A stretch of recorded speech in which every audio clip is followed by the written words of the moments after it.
Hello, today I'm going to be talking about two microbiology paradigms. One is about pathogens.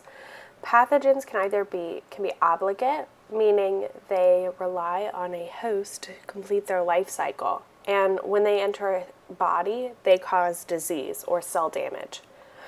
They can also be what is called opportunistic, which means that they rely on other factors to cause disease. And if they enter the body, they may or may not cause disease. Some of these conditions are being immunocompromised, or if you have a large inoculum of microorganisms entering the body.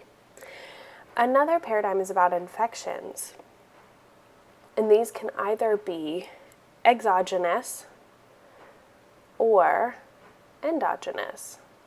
Exogenous infections mean that they come from outside of the body, while endogenous infections mean that they come from inside the body. Now I'm going to be talking about bacterial pathogens for examples of these terms. The first one being Treponema pallidum, which is the causative agent of syphilis.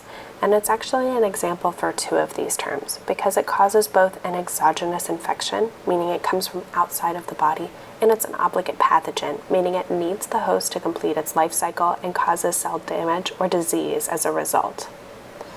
The next bacteria is an example of an endogenous infection, and it's E. coli. So normally E. coli resides in the human body in the GI tract, but when it becomes imbalanced or gets out of the GI tract into sterile tissues, it can cause infections.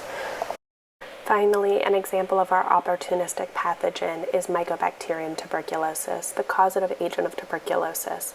It's opportunistic in that it takes advantage of people in immunocompromised states, such as those with HIV, to go from a dormant carrier state to an active infection that destroys lung tissue.